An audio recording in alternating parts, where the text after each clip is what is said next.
Assalamualaikum warahmatullahi wabarakatuh. Saya ingin tarik perhatian kepada malapetaka ribut taufan yang melanda Aceh.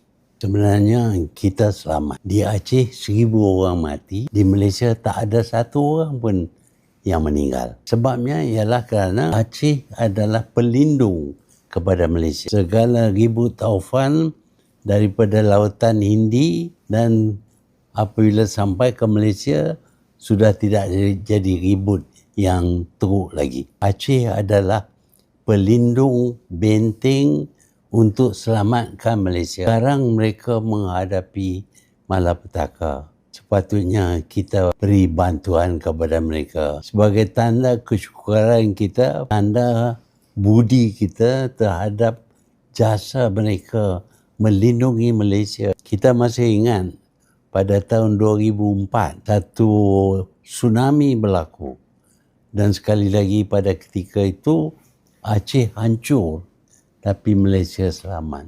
Jadi Aceh ini adalah benteng yang menyelamatkan Malaysia. Hari ini mereka hadapi malapetaka. Tak ada rumah untuk tidur, tak ada tempat, tak ada makan. Sebab itu saya berpendapat bahawa Malaysia lah negara yang patut beri bantuan kepada orang-orang Aceh dan Sumatera Utara ini. Satu usaha patut diadakan untuk membantu satu komite yang ditubuh oleh mereka untuk membantu orang Aceh yang menghadapi tekanan yang begitu dahsyat.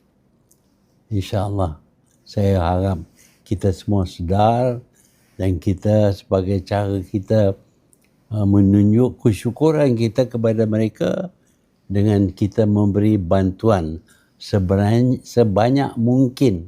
Sekian, terima kasih.